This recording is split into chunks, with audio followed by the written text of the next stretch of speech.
It is April Fool's Day, and the president decided to have a good laugh at our expense by holding a comedy forum in the White House Rose Garden to brag about reaching the 7 million person goal on Obamacare.com. That elusive magical number is a big deal, but there's really no way of confirming the data. We also know that signing up on the exchange and actually getting the insurance, two vastly different things. So is he lying or merely grandstanding and getting a false number in people's heads that will, at some point, obviously change?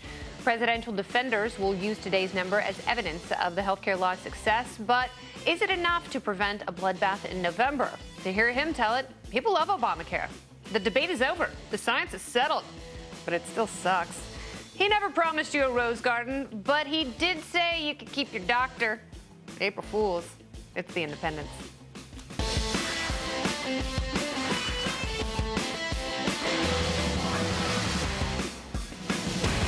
Well, hello there, Spring Chicken. I'm Kennedy with Reason Magazine editor-in-chief Matt Welch and Camille Foster from Free Think Media. There's Camille. Oh, yes.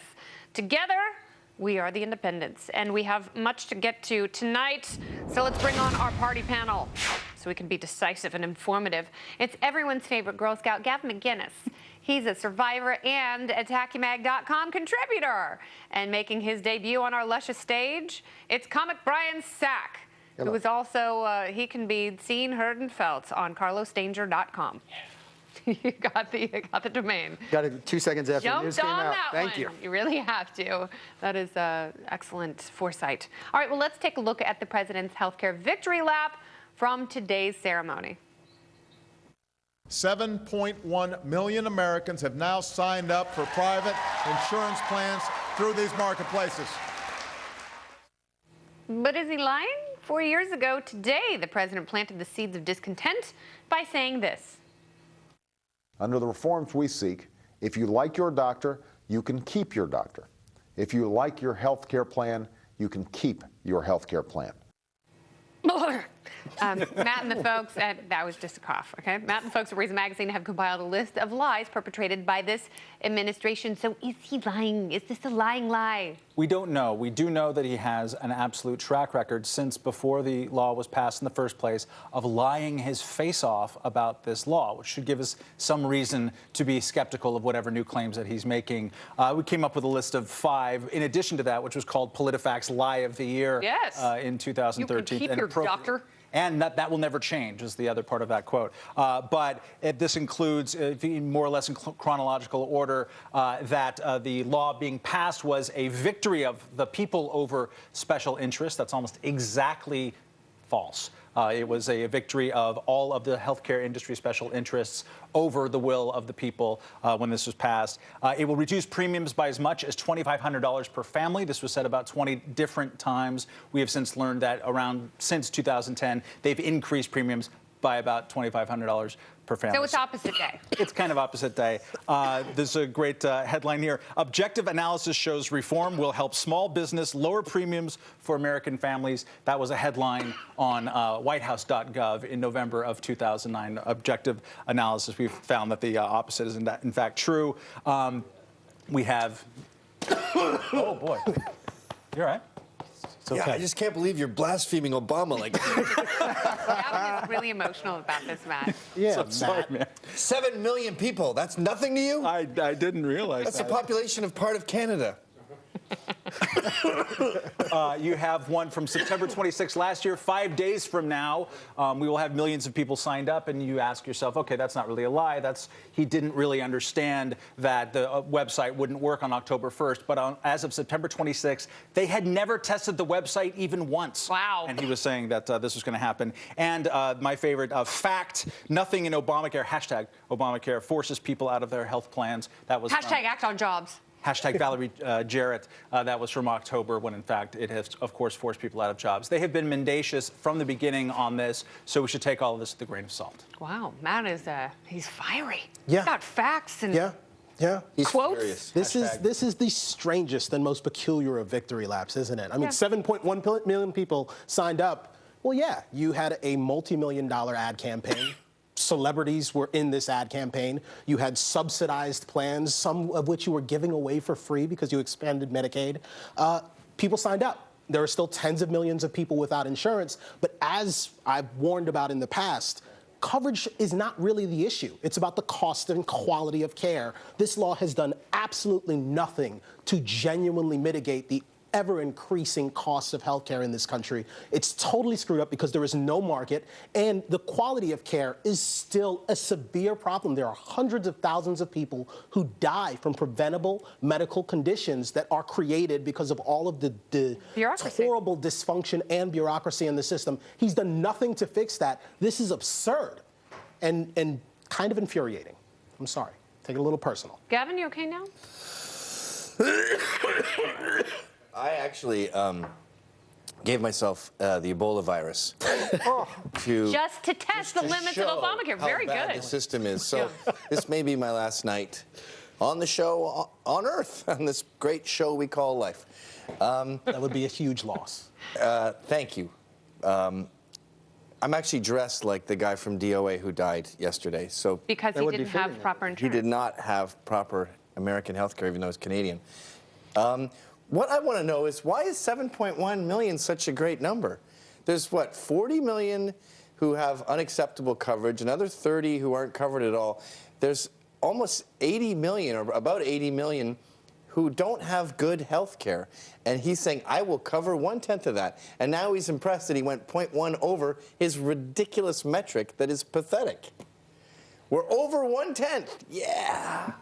Yeah, no, that was the number they set, and I still don't believe that number. Does that make me a climate change denier? I believe it fully. I think, I know they've lied numerous times, but my thinking is that they've lied so much that this time they're telling the truth because they want to see what it feels like. Because lying feels bad, it hurts, Brian Sack. I just want to see. That's a good point. All right. They're telling the truth about that's the number of people who signed up. It's just that's not the same. But that's not the sign up in insurance and that doesn't equal being pay, enrolled. right? That's not the number of people who've actually given the Amex. Right. The most important question is, do you like my caftan? All right, Saudi Arabia is a blossoming democracy where ideas flourish and independent thinking is rewarded, or it's a tyrannical cesspool where they'll put you in prison for decades for being an atheist or taking up arms in Syria. It is such a confused place. Now, I wonder if our president denounced any of these new punishments on his recent trip. Well, you know, you're screwed when the Muslim Brotherhood is the most rational actor on a stage of idiots. You can get 20 years in prison for being an atheist, which is tantamount to being a terrorist. Not quite as bad as being a woman, of course, in Saudi Arabia. And we should totally still be their best friend. I wonder, where is all the publishing industry that existed when George W. Bush was president of the United States? I still have on my bookshelf the House of Bush, House of Saud type of books. Every time he went there holding the hands with these a-hole House of Saud people were genuinely outraged because that is one of the most tyrannical, awful families and ruling dynasties in the history of the modern world. It's funny because the Muslim Brotherhood actually takes issue with their despotic rule. My God. And also because they're looking over Mecca, too. But it's amazing to me how silent... Location, location, location! It's worked out for them. It's amazing how silent people are on the right and the left. They've just sort of lost caring about Saudi Arabia, even though 15 of the 19 hijackers who blew up the World Trade Centers are just down the street from Saudi Arabia. And I take an opportunity to say something positive. I've been called a cynic at points in the past, but I am grateful for religious liberty. Kind of awesome to live in the United States of America where there is no threat of being locked up because of your particular religious beliefs, unless you're Rastafarian. Or lack of belief. Or if you don't believe in global warming, that could be. Is that a religious belief? Well, then Perhaps. you should go to prison. Maybe. No, he's absolutely right, yeah. You should go to jail. I don't think you go to jail for that yet. Not yet. Although there are some folks who think maybe it should happen. This is a bad cough. Let it out. Let it go. I hope you spew right on my shoe. Oh my God. Is that a real song? Should be. I don't know. It's real close. I don't know. Words might not be exact, but are you worried about the likes? Why are we being so nice to these guys anyway? We get all our oil from Canada and Mexico and ourselves.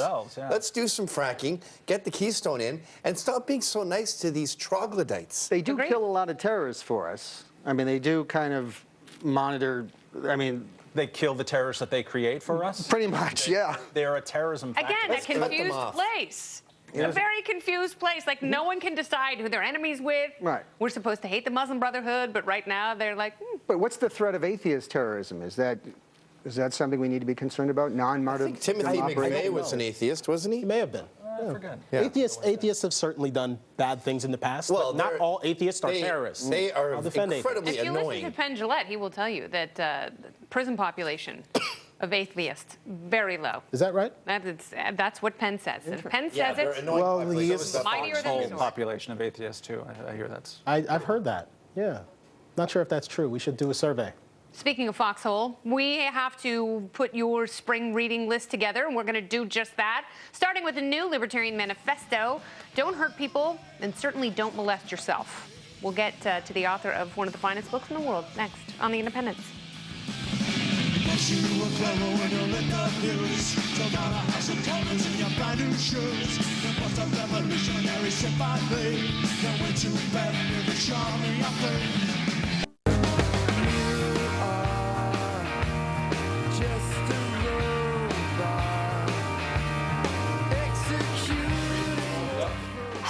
Hey there, hand gestures. Welcome back to The Independents, where Camille Foster is busy working on his third novel, Don't Touch My Junk. Matt Kibbe is a best-selling author. He's written a new manifesto called Don't Hurt People and Don't Take Their Stuff. It lays out the axioms for liberty, and it is a great read. I have it right here, and I love the size of this book. It's small and gentle and can fit in my knapsack with no problem. And that was the point, exactly. Did you really maximize the size? Did you work with your publisher to have like a Teensel's compact yet powerful tome? We actually dropped the words in afterwards just to make sure that it fit the box. Best way to do it. Yeah. It's the Johnny Bravo of literature. All right, so Matt Kibbe, welcome back to The Independents. Thank you. Thank you. So these are two of the axioms that you lay out in your book. Don't hurt people and don't take their stuff. Yeah, I mean, it really is as simple as that, isn't it? It is that radical. I actually slogged through Adam Smith's Theory of Moral Sentiments, all 700 pages. Wow, did you really? And said, you know That's what? not light reading. No, well, it's torture, right? So why not put it on a bumper sticker?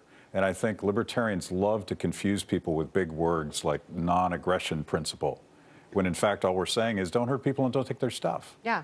So that was the idea, and that's what I did. And did it come to you in the middle of the night? Was there an aha moment where you realized you could boil it down into a very simple yet effective phrase? Well, I was trying to explain the difference between us and them and why we just want to be left alone.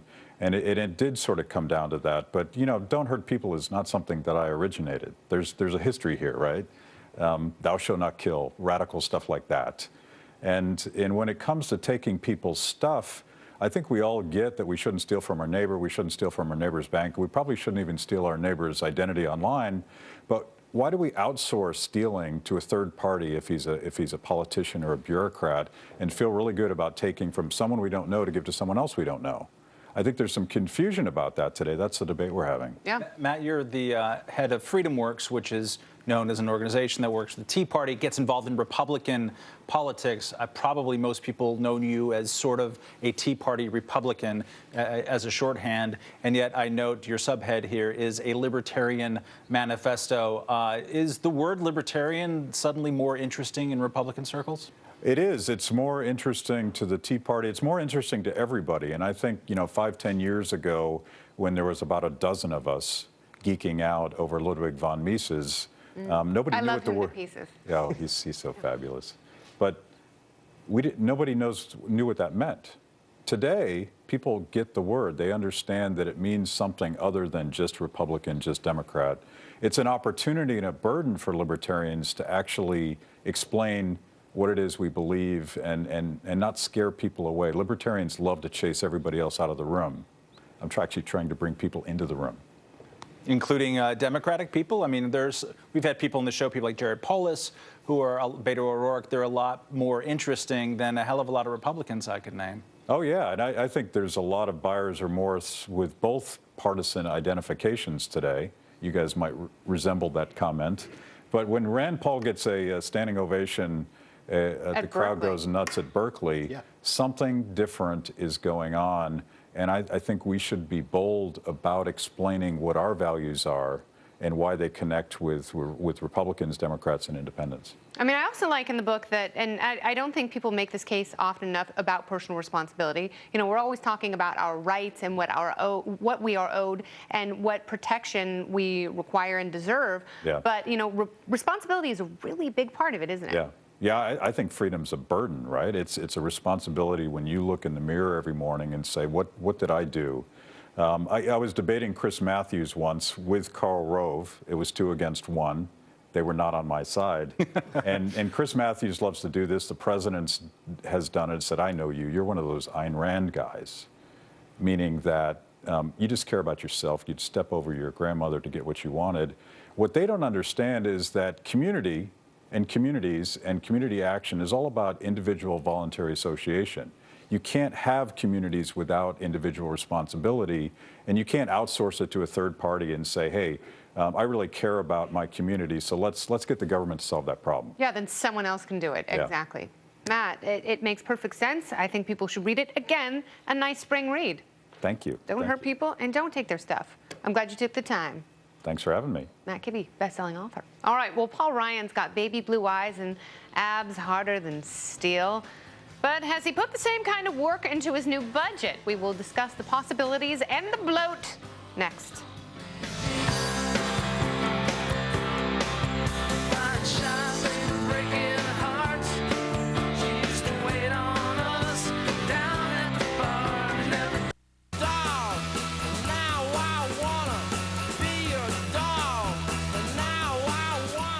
Republican dreamboat Paul Ryan knows his way around a spreadsheet, and when he's not catching catfish with his bare hands or catching heat for being a naive racist, he's crafting multi-year budgets. He likes numbers, but he hates the NEA. If he has his way, not only will he become president in 2016, he'll also balance that budget in 5 years. Is this the work of political fiction? Better than that steaming turd he and Patty Murray squeezed out late last year? The Bryan budget.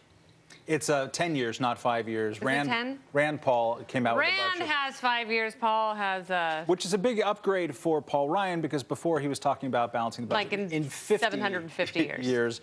Paul Ryan is best understood as where the Republican Party currently sits. It's the center of their economic thinking. He was the vice president, obviously. After Ted Cruz screwed the pooch, in my estimation. Vice presidential nominee. That's what I said, right? You said he was vice president. Yeah, whatever. After Ted Cruz did the government shutdown bungle of unforced error, then suddenly there was no more appetite on the Republican side for fighting against things like the debt ceiling raise. And so it all became Paul Ryan's budgets. He and Patty Murray crafted together this deal. This thing that he unveiled today, 10-year plan, has no chance of ever being anything like a law. Why do they do it? They do it I mean, the because president does the exact same thing. Are these really just? It's aspirational. Is this campaigning in Yes. the modern era? Yeah, it's to set out what's going to your values going forward and how they're different To than seem the other serious and parties. presidential. Yes, and what the interesting part here is just that he is. Every single time he does one of these documents, he's getting more and more and more like a fiscal conservative, although not at all compared to the people like Rand Paul and Justin Amash. No, FreedomWorks, speaking of Matt Kibbe, FreedomWorks scored Rand Paul highest as far as people who put out their budgets last year, because he did take a crack at defense and a flat tax and, you know, other alterations. Eliminating some agencies. He's not afraid of doing that, which at the end of the day, I think compression is good, because these very, very long-run plans or long-term plans, you almost never see the long run when it comes to big sweeping policy like this. Things get changed, they get deconstructed. If we can see a 2, 3, 4, 5-year plan that has a higher likelihood or probability of getting through, although, again, right now we're playing with pretty long odds, there's not a serious enough appetite on the part of most people for serious debt reduction and deficit control, unfortunately, you know, as important as it may be. You know what I would like to see is the projections from 10 years ago. Like, who crafted a budget 10 years ago, and what were the predictions? What did it look like? Is it anything like what we've got today. Well, actually, the Congressional Budget Office does this, and then also partisan ne'er-do-wells will track it, especially if you look at the Obama administration's promises about what economic growth would look like and what debts and deficits would look like. They have undershot all expectations of good things happening in general. I mean, the economic based on raising taxes, stimulus packages, new entitlements. Right. And the unexpected in general, telling the future is hard. Yes, and the thing about the Ryan budget, though, this 10-year plan, this is a statement of principles and values. They don't really touch Social Security.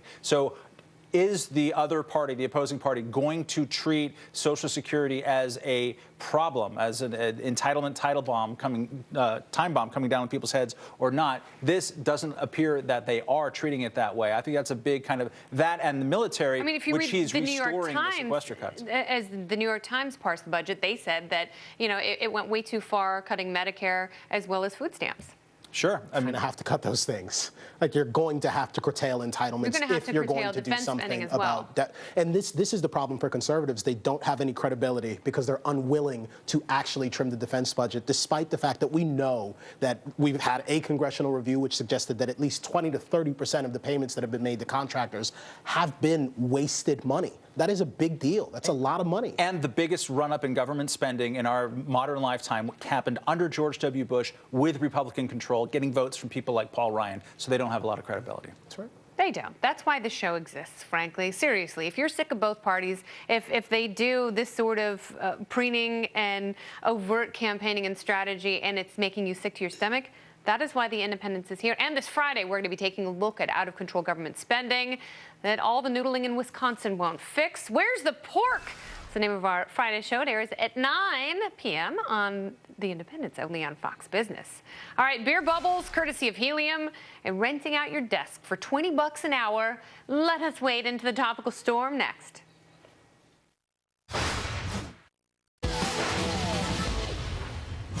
Welcome back to The Independents, where it is April Fool's Day. So it's raining nonsense, and we are here to catch all the drips. This is the topical storm. Lots of companies want to entertain you on this day. So let's take a look at a few probably fake ads. Number one, Airbnb is a popular site that lets you rent out your apartment to decent strangers, and they created Airbnb that lets you rent out your desk. Why didn't they think of this sooner? I rent out my desk on Airbnb, and it's changed my life for the better. I'll be right back. I'm making a little extra, and that little extra helps me stay at some pretty nice desks myself. Just this last week, I booked my boss's desk for an hour. I got $18 to rent out my office during the show. Thanks, Hobo Gary. I love Airbnb. That's the future of everything. We're going to rent everything that we don't use most of the time. Are you going to rent blazers and pocket squares, Camille? No. Camille's going to make me, I don't like sharing. I don't like it. I mean, even if you pay, I'm not sharing. Mine. I'm going to rent out a fashion consultant here in a couple of weekends. We'll bring a camera. Absolutely. We're going to get that done. All right. He'll share his advice, but not his clothing. Damn. Number two, beer is delicious. But have you ever wanted an alternative to all that ozone-destroying carbon dioxide? The brilliant brewers at Sam Adams came up with a great solution: beer bubbles made from helium. The suds are called Helium, and look what it does to your voice. Infusing beer with helium has an amazing impact. It's slightly dry, ultra smooth finish, leaves you craving another sip. I mean, like a drunk little golem. Do the golem. Oh, my precious. I love the hops and barley. It's one of my favorite elements. I spoke to a friend who is a scientist, and he told me that that would totally not work. So I'm disappointed because I wish it was a real thing. So your friend Yes. Bill Nye? Yes. I wanted to throw down and eat your face off. We are friends. We Bill can Nye have is to a go. hero, even if he's wrong. Oh, he's not a hero. He's a weirdo. Right. Number three, this one could actually be true, but it shouldn't. Cheetos has apparently crafted a perfume that smells like the cheesy, corny snack treat. It reportedly reeks of cheddar and puppy toes, and one reviewer said it smells like a college dorm room. Not convinced yet? To attach to your Dracar Noir? Take a look. Powerful, with plenty of bite. A wafting whiff of pungent desire. Cheeto by Chester. dangerously cheesy. Delicious. Come on. That is so not even beginning It's to be awesome. true. But they say it's made by Demeter, who's made like fungus and pizza scented perfume. And by the way, 60% of the time, it works every time. Amen. I like it. Sounds good. You would totally bathe in Cheetos. I don't do cologne though, because my natural man musk is so pungent and aromatic, and it just works. I'm gonna get Gavin's cough because I'm gagging so hard right now. The thought of your pungent man musk. Yeah, it's good. Just mix irresistible. That with, like, orange crust goo from I should Cheetos. bottle and sell it. Yeah, you I really would make a should. lot of money. Feel Camille like you've never felt him before. Essence of man. All right, number 4, you've mastered Mandarin, aced Elvish, and ruled Russian. What other language remains for your brains? What about Klingon? Rosetta Stone has a system that will turn you into a multilingual galactic powerhouse. Let's see what Klingon can do for you. Go sleep, Dr. Judge! Thank you, Rosetta Stone. Rosetta Stone is not responsible for any war begun or ended while speaking Klingon. The Rosetta Stone system can be yours for the low price of $269.99. Soon enough, you can dwarf Worf. I only speak 2 languages, English and patois, which is not really a language, But you but never I put down would the patois. totally, I don't do it in front of you guys because it would be embarrassing to do on national television because Jamaican people would laugh at me. But I understand the language, but I really wish this was a real thing as well because I want to speak Klingon. I've always wanted to speak Klingon, and Kennedy was on Star Trek one time, That is true. which is kind of awesome. And it is among the Which, many things that make her generation? remarkable. Next Generation? Yeah. You don't even know. No, it's I true. think it is was Next Next Generation. It was Next It totally Generation. was. No, because that sounds most familiar. All right, next topic. UberX is just one of the services offered on the Uber app, a ride-sharing program that lets you take a taxi or a town car wherever you want. But cars destroy the planet by farting out all those damn pollutants. What if there was a way to get a ride from a guy in nice shoes instead? UberX and Tom's got together to bring you the most useful transportation amalgamation of all time. This is SchuberX. Introducing SchuberX.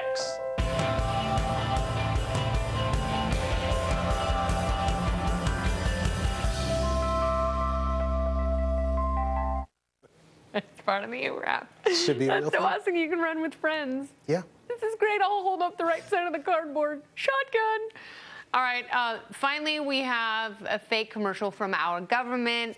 They tried to pull the wool over our eyes for years with this one, but today they finally came clean and admitted the whole thing was just a cleverly crafted ruse. Take a look. Oh, geez, that's great. Is the lighting halfway decent? Yes, indeed. They've got the flag up now, and you can see the stars and stripes on the lunar surface. Up now, and you can see the stars and stripes on the lunar surface. Beautiful, just beautiful. Oh, yeah, that Burbank soundstage. It's just beautiful. Moon landing. That's funny. I almost fell for it. That was the best April Fool's prank. It's some of Kubrick's finest work. Not the least bit convincing, honestly. What's going on with the flag? I don't buy it. Yeah. Yeah, obviously the AC blowing on the soundstage. Not buying it. Those giant fans, they've got them all over LA. All right, well, Albuquerque is great as long as you're not on the wrong end of a police rifle. Lots of shootings in New Mexico and some protests gone horribly wrong. We'll get to that in a moment. Stay with us.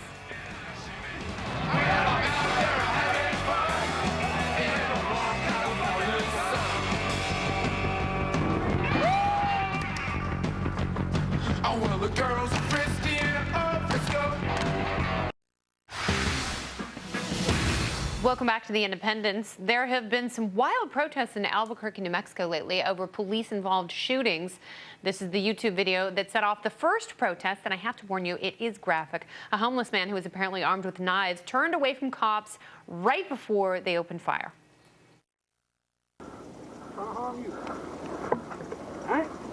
Do it. Get on the ground! Get on the ground! Get on the ground now! Get on the ground! Get on the ground! Don't make noise! Get up!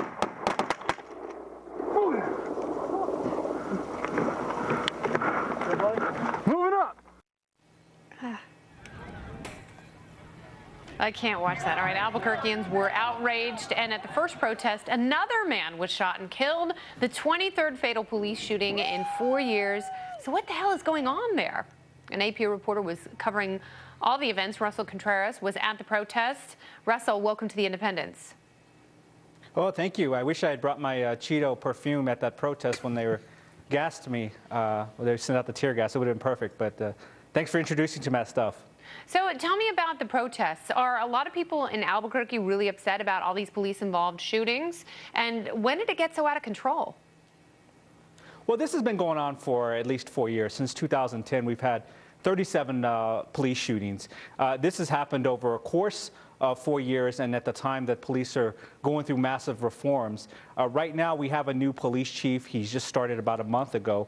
And the video that you saw was a shooting that happened last month. It was a camper who was out by our Sandia foothills. And at the time, there was a call for a suspicious person call. And over a long standoff, this is what you saw, how it ended. The video went viral because the police have instituted a new policy where they putting lapel cameras and helmet cameras in all interactions with the public. And so what you see in this video here that went viral was the public's finally responding with the totality of all these shootings that have gone on the past 4 years. So tell me about the protest. What happened and when did it turn ugly? We had two protests. One was last week, and then the one Sunday. That happened after a group reported to be anonymous sent out a YouTube video calling for hackers to hack into the police department's website and for a protest on Sunday. That protest started pretty peacefully in downtown Albuquerque, but over the course of 10 to 12 hours, it got more aggressive. Protesters and demonstrators marched to the University of New Mexico, which is about 2 miles away, and during that time they snarled traffic, they tried to block lanes onto the freeway, basically creating havoc, but they were very angry and it had been building up. To the course of the evening, it got more aggressive where one protester climbed a street lamp and tried to take it down, and then by that time the riot police came out and then they sent off tear gas canisters twice, once at the University of New Mexico and then once in downtown Albuquerque. Now, the lapel cameras, that is something that we've seen folks call for here in New York as well in response to stop and frisk. Obviously, that is part of trying to hold police officers accountable. What other sorts of reforms are folks pushing for in Albuquerque? Well, one of the things that the police department has done is they've increased their hiring standards for incoming cadets. Before Mayor Barry took over, that's Richard Barry, he's a Republican mayor, Mayor Marty Chavez instituted a policy where they wanted to hire at least 1,100 officers. So at that time, you're trying to build up a police force. The new administration came and said, let's hold up, let's take a step back and look at some of our hiring practices. So they increased the number of college hours needed for new cadets and military service. One of the other things I think that people are demanding now when you see these lapel camera videos and even photos is that there's new training. Right now, the state academy is changing the way that officers are trained on deadly force. We have a model that the law enforcement agencies say is outdated. So they're trying to change the training where an officer has different and a lot of different options so that they don't necessarily go to lethal force. They may use non-lethal force, for example, stun guns, bean bags, that sort of thing. All right, well, Russell, good luck to you. I mean, it's a lot to cover. It's pretty brutal, and hopefully the Albuquerque chief of police is able to get his force to lock it up, because this is really insane. You don't want to feel like you're in danger calling the people who are supposed to protect you. Yeah, I mean, this comes at a time where Albuquerque was enjoying a renaissance. I mean, just a few months ago, everyone wanted to come visit here because of Breaking Bad. Now this has really hurt the image, and you know, some visitors are saying maybe we shouldn't go to Albuquerque right now. Kind of take back. So it remains to be seen how this affects the image of the city in the long run. All right, Russell, thanks again. Thank you. Our panel is back to take on personal grooming habits of highly successful soldiers. And is Pat Robertson a bigot or an anti-Semite? Oh, now I've heard everything. It's the Independents.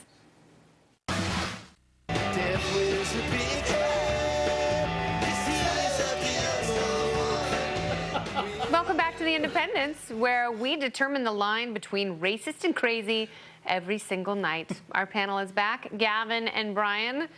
Brian, you look very, very grateful. In a moment of gratitude. I'm giving you some kind of strange Asian hand gesture. Yeah. And hopefully it's not giving me... The Army has crafted some new style guidelines for lady soldiers. Bo Derek is in, Bob Marley is out. But what's a woman of color to do with so few hair options in the Army? It's really cruel. I'll ask you, Camille. Because of my deep experience, my depth of experience with women's hair. Or wearing those dreadlocks, actually. And I do wear wave caps at night. Listen, they're allowed to have standards for how they want people's hair to be. This seems kind of silly and superfluous. I don't know that dreadlocks are actually dangerous to troops who might actually be doing What's wrong with the twist? The twist is basically silly. making a rope out of hair. Seems somewhat silly to me. I don't quite understand the policy, but quite frankly, I don't know that it's a big deal for folks to actually have policies and standards about hair, and it doesn't strike me as racist. A white person, I've seen plenty of white people with dreadlocks, although I've mostly you're sitting seen next to one, I Rastas think, with dreadlocks. I mean, they have He doesn't standards. have dreadlocks. They have standards for white people in the Army. That's why I think it's the same standards. The Green Berets, right? For hair? No, just in general, standards. But you haven't have been to have disqualified standards. because of your hair, which is important. I mean, we tried not having rules with these people, and we ended up with their underpants showing with the belt going down. Who are you calling these people, Gavin? Gavin? Should be clear. Gavin? Should be clear. Black lesbians. That's good. Okay. Thank you for clarifying. Let's make a note of We that. have to nip this in the bud, or That's it's, right. you know, they get out of control. Yeah, those people certainly can. It do gets that. wild. I mean, if you don't want people to tell you what to do, you shouldn't join the Army. I don't really, know. that's the. There's something to that. I think you should always have an exception, like the Bill Walton exception, right? He played for the UCLA Bruins, and John Wooden, and everything was, you know, the straight-laid pyramid of success and all of this. Which is awesome. Bill Walton. Stuff, this legend. But Bill Walton wanted to smoke a hefty bag full of pot every day and live his hippie lifestyle. And John Wooden basically said, okay, if you can get me those 30 rebounds a game, we can look the other way. So, like, for soldiers, if you're going to go out on the battlefield and kill people and defend people and do things with guns, you know, grow the mustache, smoke the cigarette. So what you're saying, Matt, is that these women are not performing, and that is why they're being scrutinized. If they were generating kills like that guy who shot the Taliban suicide vest yesterday and killed 6 dudes, if they were delivering those kind of numbers, they wouldn't be here having to argue about dreads. They'd get a bag of weed. You just insulted them, and you said they're not delivering. Wow. You have to live with that, sir. Good luck. Good luck sleeping. I will say that greatness is doing your best when your best is required. It's also having great dreadlocks, apparently. Are you just mouthing John Wooden? I am. I absolutely am. Yeah. Oh, God. Yeah. No, that's what I'm doing. It's good. I'm happy with Sweet 16. What are you going to do about it? All right, Pat Robertson. He's not happy. He recently denied Jesus would bake cakes for gay couples. Pat Robertson is so off base here because I got to tell you, Jesus would have like a baking consortium. It would be so impressive. Pat, not Jesus, said if 2 dudes were getting all sweet on each other in the time of Pontius Pilate, they would have been stoned to death. Pat also compared gay marriage to abortion because logic is a tricky beast that requires too much thinking. Recently, Pat Robertson, who is still alive, we checked his wiki page, and that's true. He asked a rabbi why Jews are so wealthy. Watch this, rather. What is it about Jewish people that make them prosper financially? Well, you'll almost never find Jews tinkering with their cars on the weekends or mowing their lawns. In Jewish neighborhoods, you do not find Jews lying under their cars on Sunday afternoon. No, I pay one of the best mechanics around to take care of my BMW. That's what I do. I'd be crazy to take my time doing it myself. Polishing diamonds, not fixing cars. Exactly. Yeah, just polishing diamonds, not fixing cars. So is Pat anti-Semitic or nuts? I think he's nuts, and my question is, if the Jews control the media, why do they keep letting him be on it? Maybe he doesn't get that much of a broadcast footprint. There you go. I think that, first of all, it's not anti-Semitic to say that Jesus wouldn't bake cakes. That's perfectly normal. that part. It's That's got nothing to probably do with biblical, too, because he kind of was a carpenter, not a baker. So I would have expected him to, Well, I think what he was saying was there'd be no gays around, and it also sounded like he wasn't too upset about that. This is what would happen, and we all know this to be true. This is what would happen if Jesus was to bake a cake for gays. He would make the cake, and he'd go, okay, what do you guys want? All right, yeah. And then, so this is for your wives, and he'd have the icing out, and then they go, no, it's for us, we're gay. And he'd go, what? We're gay. It's like our anniversary. I want you to do like a penis and then have our name at the top and the bottom. And we go, like right now, why don't I just make a chocolate and then we'll just, you guys can do stuff. He wouldn't say no outright, but he'd be super uncomfortable, and he would just go, how about this? I'm just going to give you chocolate, and then here you have all these different options with icing, and he would sell them that. Theologically, I think I'm right there Yeah, with he'd be you. like, you know We what? all know that to be true. I In the think book, that's right. We've got roses, we've got Hello Kitty. Yeah. We don't have any Hello Wiener. But he does feed the And 5,000. after they left, he would go like this. He'd go to the back of the bakery, and he would go, Totally Jesus. That is totally what I would expect to see Jesus do. There it is. Yeah. It's out of the mouths. Yeah. Babes. All right. Thank you, gentlemen. We'll see you on the after show. yeah. Or at least we'll see you, Brian. All right, well, Stephen Colbert has censored himself, but was he forced to rein in his show's Twitter account? Camille is going to bobble his head in distress. Next.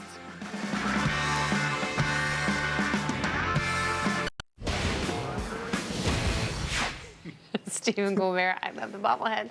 Stephen Colbert was in hot water earlier this week when, in a show, he tweeted out a joke that lacked context that upset a few watchdogs who found the microblog to be too offensive for their liking. The Colbert Report Twitter account has been deactivated. But was this an overreaction to an overreaction? Time for Keeping It Camille.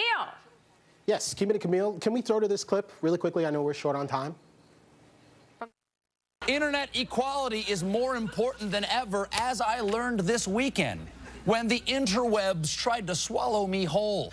But I am proud to say that I got lodged in its throat and it hacked me back up like a hastily chewed chicken wing. But folks, I'm still here. The dark forces. This is a victory for manufactured outrage. Honestly, I mean, we touched on this a little bit yesterday. At best, or perhaps at worst, someone told a off-color joke or distasteful joke. Someone else didn't like it, and someone thought they should be fired for it. That is unfortunate. It's unfair, and I hate to see crap like that happen. But they canceled, they got rid of the Colbert Report account. Got rid of the Twitter Colbert Report He Twitter still account. has his own Twitter account. Yes. It's the show Twitter account. So it's a minor scalp. It's a minor scalp, but Which is racist, by the way. but it is an indication of how far we've come. Yeah. I mean, there are no attack dogs here. It's just someone being pissed off. Very good. Thank you so much for watching tonight. Go to our webpage now for the live after show, foxbusiness.com/The Independents. It's gonna get loud. For Matt Welch and Camille Foster, I'm Kennedy. I'm pregnant with your baby. Good night.